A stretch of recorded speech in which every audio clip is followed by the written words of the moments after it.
Well, good morning. This is retired Fire Chief Paul Smith with the Marin County Fire Historical website. And today my co-host is retired Fire Chief Bill Ellis. Good morning, Bill. How are you this morning? Morning, Paul. How's it going? Good, good. And I think our topic today is we're going to talk about the evolution of the fire service in how we got to where we are today. That's true. It's one of those million-dollar questions. When would you say our fire service, as we know it today, began? And if you would ask most historians, I think most of them would say September the 1st, 1666, what is known as the Great London Fire.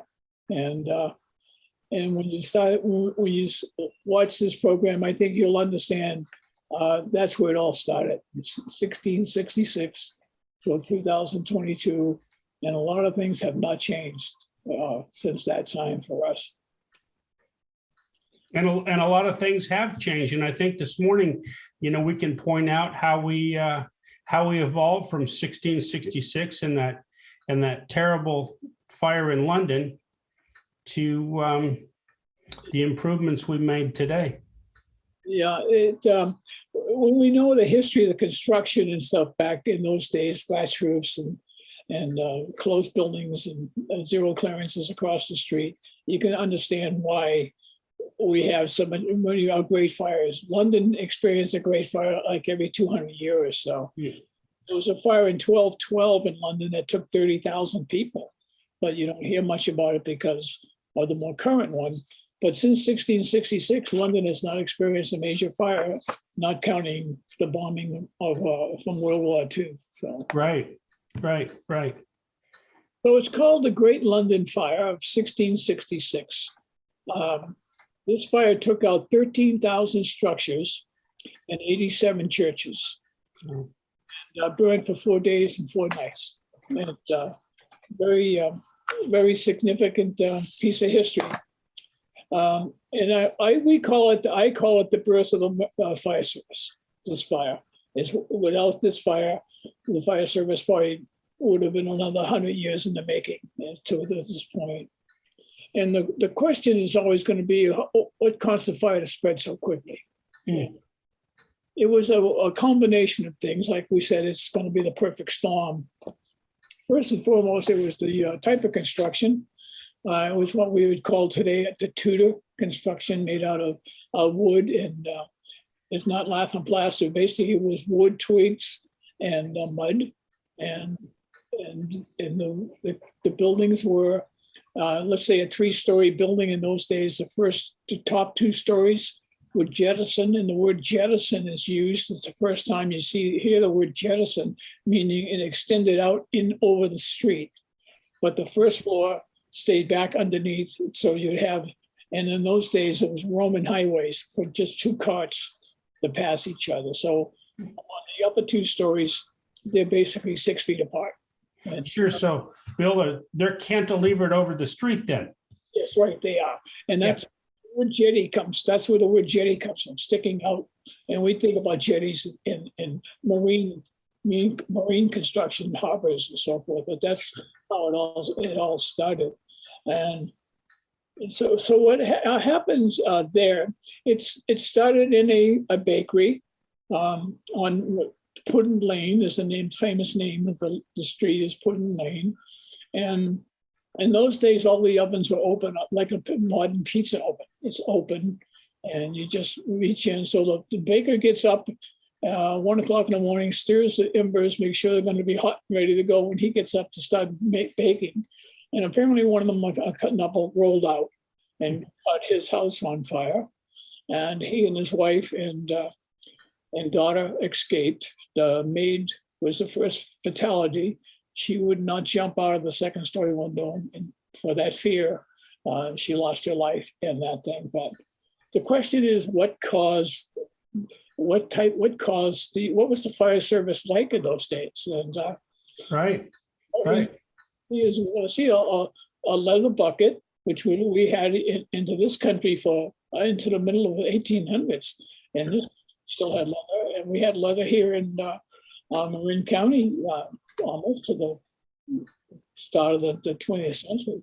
So, but in the photo you're going to see is a bucket, a leather bucket that was recovered after from the ashes of that 1666, and they were made out of cowhide and were lined with a tar-like substance so they could hold up. If you didn't maintain them, they would crack and they couldn't hold water. So, and they had about 3 gallons. And by the time they were thrown on the fire, taking one of these buckets and trying to throw it onto a building more than 10 feet, you had to be next to the fire. So it's just, but there's a good example of that. But one of the number one reasons for trying to put out fires in those days was it's called a preventer, and we call it a pike pole today. But that preventer was like 8 to 15 feet tall. It had the big iron hook on the top and 2 pieces of rope on the side. So there would be 3 people, 1 on the pole, 2 on the ropes, and they would be pulling these houses down, hoping to create a fire break. And that's control fires in those days. But in this case, with this fire, the debris it was not removed. So pulling the house down did not help the break. The fire started one house, went into the debris, and then went into the next house. So they had to address that on the 4th day, how they were going to control that.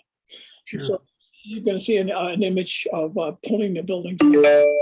So the only fire equipment is called a squirt, and it holds about 3 to 6 pints of water. It would probably put out an incipient fire, a beginning fire, but it would never do anything to a fully involved home fire. So anyway, and there was a pump developed in those days, and I'm hoping to get to see the 2-minute film from the London Museum on the recreation of that pump. And it would probably squirt 3 to 5 gallons of water, maybe 20, 25 feet, which could help control fires, but it was again a hand pumper, and its limitations were quite evident. But so Bill, this was before the London Fire Brigade was formed, then, wasn't it? No. The word fire brigade is still 100 and some years away. The word right. Fire. So this is well before London had a organized fire department. Yeah, we're still 1666 when we're talking in the 1800s. That's the difference. So, and in those days, as I said, 87 churches burned down, and the churches were the kind of the center point of all the areas of the counties and stuff like that. And all the fire equipment, the pike poles, the buckets, and anything else was kept at the local church, the parish. So when there was a fire, they would ring the bells. The citizens would go to the church. They would gather up their equipment and we'd go to extinguish the fire. But that's where everything was, is at the parish. And in those days, when you think about it, they had no ladders. Rescue was not an issue. Rescue wasn't part of the procedure. It was just trying to control the fire. So ladders had to come down the road a little bit later in time. So, on the first day of the fire, it's a 4-day fire, London was experiencing one of its hottest summers on record. Winds were coming off the Thames River, and on the first day, 1,000 structures were lost. So this thing is moving with the wind. It's birds can't fly. The heat's so high, and the pressure is birds are falling out of the sky because their feathers are being singed, and and people thinking, okay, we'll gather what we can gather, and we'll take it and put it in the parish yard and inside the church, and that'll be safe there. Well, 87 churches later, they all burned down. Probably the fire load was increased to such volume that they created their own situation, so like that.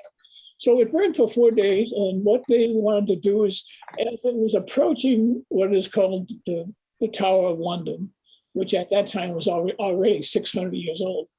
But the Tower of London was where the crown jewels are kept, and 9,000 barrels of gunpowder was in that building. And they realized if it makes the Tower of London, in today's terminology, it would have been a mini nuclear explosion. London bridges, all those structures would be completely gone. So then they said, okay, how are we going to stop it? And someone suggested, let's use gunpowder and blow the buildings up. Hmm. They started blowing up the buildings as it approaching the London Tower, and it seemed to work. It knocked the debris was very controllable now. It's really flat. You can pull the debris out of the way, create some fire breaks, and it seemed to have worked. So at the end of the fourth day, 13,000 structures were burned, 87 churches. Wow. And one of the strangest things is the British kept great records. I mean, they write everything down. And they wrote that day that only 8 to 12 people died. Well, later research is saying that the temperatures at that fire were in excess of 2,000 degrees Fahrenheit. So what the anthropologists are thinking is that many bodies, thousands of people were cremated. Left as a little pile of ash, a piece of bone, or something like that. And so no one could recognize that was a human being one time. So there's probably 2,000 to 3,000 people died in that fire. Still under debate, but you could not walk on the ground for 4 or 5 days after the fire was extinguished. It was that hot. So 2,000 degrees. They tested all these constructions in today's modern lab, and most of them lack of maintenance is what caused the fire to go. But so after that fire, King Charles II had to pass rules and regulations before they rebuilt. So to his credit, he would not accept the plans that submitted to rebuild London. He wanted a survey first. So he had the city surveyed, widen the streets, change directions and so forth, and passed the rules and passed called the London Building Act of 1667. And this is the first set of rules that we will recognize here in 2022. And it reads as such: the fire regulation of 1667 states, no man whatsoever shall presume to erect any house or building, whether great or small, of brick or stone, and of floating a new roof shall be punished by having the home torn down. Wow. Did not build it to those standards and put in they had a group of people that would pull the house down. That was the rules. So whether they really did that or not. Then they first addressed hydrants. We call them plugs, and they call them plugs then. So they wanted to make accessible to the water mains, which were wooden. They would open spots where a person could reach down into the main, pull the wooden plug and stick a pipe or something in it and get water out of it. And that came about, so they started putting hydrants, what we would call hydrants, around the city for that use. Then the roofs had to be, thatch was absolutely gone out, and it had to be a tile roof or a masonry wood. So, and so what happened after that, in 1680, a physician created the first insurance company. He's a brilliant man. So only a couple of years after the fire, he opens an insurance company, and he would call Lamarck. You were all familiar with that sort of building. It's used in colonial times, which volunteer. Sure. So Lamarck, you'll see on the in the program, has an ID number, so the insurance number is on it. So what he would do, he would hire 30 rivermen. Now rivermen, since the River Thames is like 101 in Wayne County, it's the main artery, getting people on the other side of the river, getting them upriver, downriver. There were men who just manned boats, and they were, so he hired 30 rivermen to be a fire department, basically, and they would respond to the fire and see whose mark it was, what company. And over time, more and more insurance companies got into the business with their marks, like we are familiar with here in colonial America. But it got so many, there were so many 30 units all around to the insurance industry, it's very expensive. So what are we going to do about this? Well, let's merge. Let's merge all the private insurance companies to one insurance company. So That's what they did. And they formed the Royal Emergency Fire Protection in London. They still had the 30 men. They didn't have it down. And when they organized, when they brought it down, they heard there's a gentleman in Glasgow, Scotland, by the name of Breadwood, and he had written the first rules and regulations for firemen, the organizational chart, the training charts, what their duties were, what their responsibility, what they should be to be a fireman. And one of the things he always has, I have his book behind me, but you had to be cool of nature. You couldn't panic. That was one of the first requirements to be a fireman. You had to be a cool individual. So it's called the London Fire Establishment. And Okay. that 1833. So from 1660, 1670 to 1833, it was all insurance companies. And in 1833, when they hired him to come down from Glasgow and run will become the London Fire Brigade. And so he was there for London, and he had a fire called the Thule fire on the banks of the river, where all the warehouses were. And what happened was he observed his men in fatigue. They needed to be rehabbed, but they didn't rehab. He would give them a shot of gin or rum to pick him up, to help a guy who was struggling, and the building collapsed and killed him. So Oh, first so-called fire chief, they called them superintendents then, and he died instantly when the building collapsed on him. His body was not recovered for 3 days. When it was exposed, the flame never touched him. He died of the collapse. But on the River Thames was all the warehouses, and the warehouse was packed with combustible materials, tallow, powders, cotton material, and it was one of the worst fires. So it's from that fire that they decided to have a fire brigade. So they went to what is now called, what you would call today's modern fire brigade. And the word brigade is termed as when a group of people gather for a common cause. Like bucket brigade, we're familiar with that term, a bucket brigade. So when they said a brigade, it was a group of people then who would gather to help and put out fires. And ladders is still not part of the program. It wasn't part of their responsibility, just put the fire out. So they got the Ladder Society, and they started placing ladders around the community. They kept them at the church, and at nighttime they'd roll them out and put them on different corners. So in the event of a fire, they could push. And if you're familiar with the British ladder, it's on big wheels, and they push them, they roll them, and they would roll them to a building and they get rescued. So, but it was and then at the same time, 18-something, kind of United States is well organized. Ben Franklin he starts his insurance company here in Philadelphia. And then in Cincinnati, the volunteers were fighting amongst themselves who was going to put the fire out. And that was named a famous situation here in America. So Cincinnati says, enough of this with volunteer firemen. We're going to create a paid department. So in the United States of America, I'd like the fire brigade. Cincinnati, Ohio became the first city in America to have paid firemen.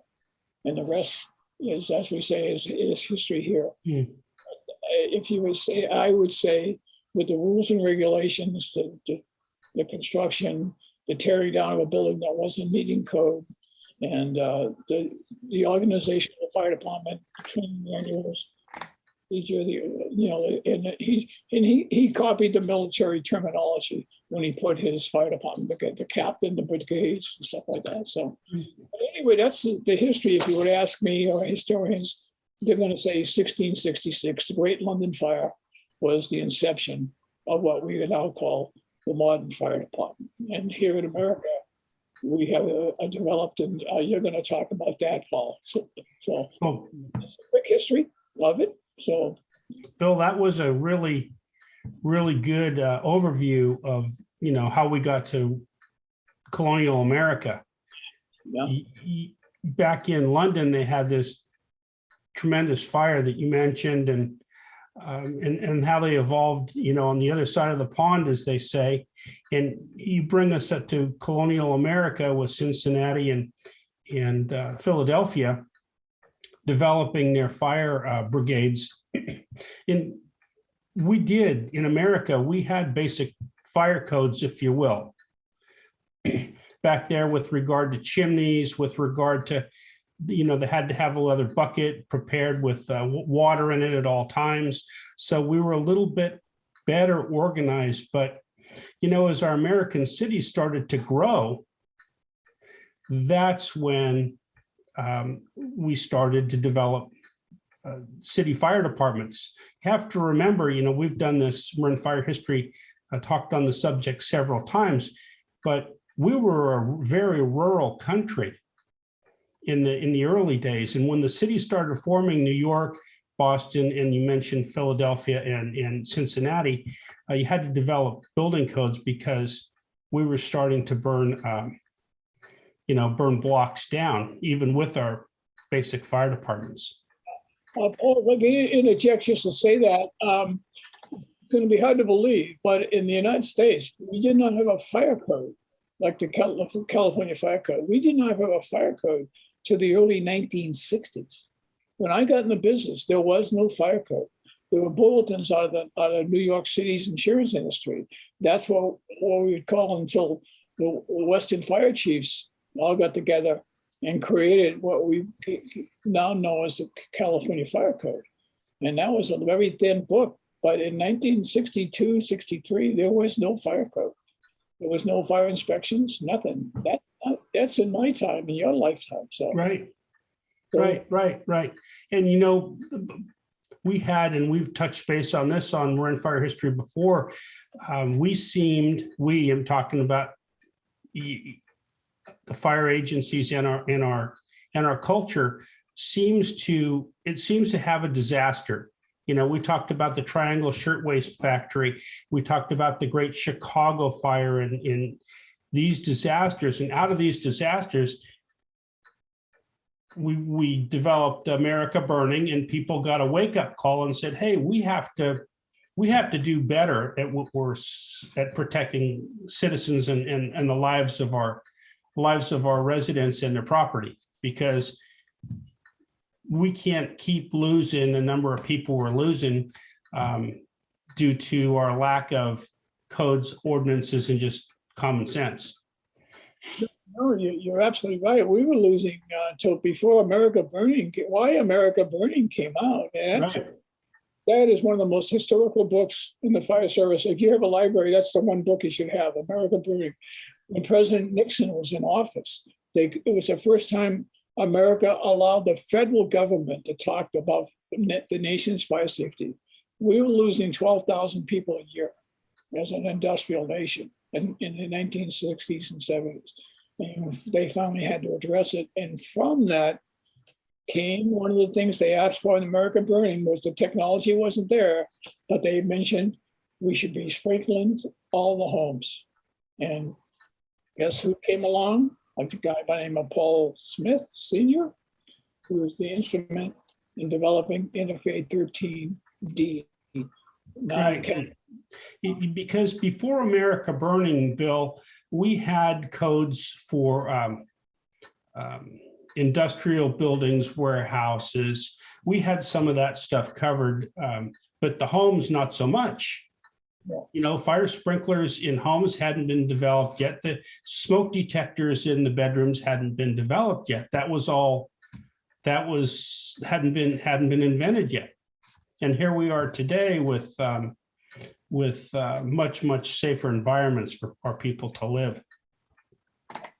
So, maybe we'll touch base. We'll bring this back to Marin County. You mentioned London burned down several times. Well, doing research for our little article today, I said, well, let's take a look at California, because California, in 1849 was when the gold rush hit. And during those gold rush periods, 1849 to 1851, San Francisco was almost destroyed by fire 7 times. 7 times. And it was the gold rush era. It was, you know, the Barbary Coast, and there were no building codes. There was no, people were coming and going like you wouldn't believe, you know, in and out of San Francisco. But then the big one hit in on April the 18th, 1906. And this hit all Northern California. They said, hey, this earthquake started with the earthquake, you know, 7.9 or so, went from Eureka all the way in Northern California, all the way to Salinas Valley. And of course, Marin County in 1906 was very, very sparsely populated compared to what it is today. But, you know, there was a great loss of life, both from the earthquake and the fire that followed. You know, people like us that study fire history, you know, don't call it the Great San Francisco Earthquake. We refer to it as the earthquake and fire, because that's what it was. The earthquake did a lot of damage, but the fire was same as London. It burned for 4 days, you know, and displaced hundreds of thousands of people. You know, the property damage back then was $400 million in 1906. And that's, you know, almost $9 billion today. So the whole Bay Area was pretty much, you know, destroyed. Buildings were destroyed. And then, of course, the devastating fire in San Francisco. So, you know, bringing it back to Marin, they said, okay, there was the San Andreas Fault runs up through Point Reyes, and, you know, we'll show you a picture of a railroad train and a locomotive that were shaken off the tracks and fell. And then out in Point Reyes, out by the Bear Valley Visitor Center, there's what they call the Earthquake Trail, and we'll show a picture right now up on the fence they built out there to show the displacement of the earth moving 16 feet. Imagine that, 16 feet. Yeah, it'd be like, you know, my house being from where it is now to the street. It's just, it's hard for us to imagine. But, you know, out of this, Bill, in your career and in my career, we saw a number of disasters, if you will, and we decided, we saw America burning, codes and ordinance were enacted, codes and ordinance were approved, and buildings were strengthened, both hardened on the fire side and on the earthquake side. And today we've run through, you know, Ready Marin, which is an organization that helps neighborhood response groups organize and prepare to help each other in the event of a fire or a flood or other kind of a disaster, because we know, being fire service professionals for all those years, when you're inundated with a big event, there's not enough professional firefighters and there's not enough equipment on the initial response, you know, to help the neighborhoods out. And that's why where I think we are today, we've got in California a outstanding mutual aid system. So we know we're going to get some help. But initially, you know, it's going to be neighbors helping neighbors, and the fire department and all the public safety folks doing everything they can to support that. It's kind of funny when you parallel the San Francisco earthquake and fire and the London fire. The thing was, it was controlled by blowing down buildings. Van Ness was the big fire break where they decided the military came in, the army came in, and the only way they were going to control it was to blow the buildings down, get the fire load to nothing. And, yeah, with some limited success there. yes, You know, they burned 500 blocks in San Francisco, 500 city blocks. Can you imagine? incredible. It is. It's even today when you drive through the city, being who we are in our experience and what we did for a living. You still look around and look at the cisterns in the middle of the street. Right. There's water under there that came about from the '06 quake. They decided to put cisterns in the streets for water supply for emergencies in case the water system goes out. So. Mhm. Mhm. And it takes you back to what you started at the beginning of the program, Bill, when you were talking about when London decided to put wooden fire mains in with plugs. Yeah. Before they had the Thames River. They had to draw the water out of the Thames River. You know, if the tide was low, they didn't have a great water supply. And in London back in the 1600s, Bill, they had wells. You know, people were drawing water out of wells. There was no pressurized water system. No, and the one thing in doing the research for this, and I knew about it, we all know about it, that most of the water in those days was undrinkable. That's Right. why wine and beer was so important. Was no one thought about boiling all the water first. The water was almost in most of Europe was the same thing. So Right. it's used for hydrants and drafting from the lakes and the ocean and stuff like that. So, Right, right, right. but it's we have a very significant history, but we really the future is really impressive. What it holds for the fire service coming up. It's just now we're going to go with drones. Drones will be in almost every fire department in the future. People will be able to put a small plane up with a camera and see especially in wildland firefighting. Mhm. The future is just wide open for those who want to take part in it. Yeah.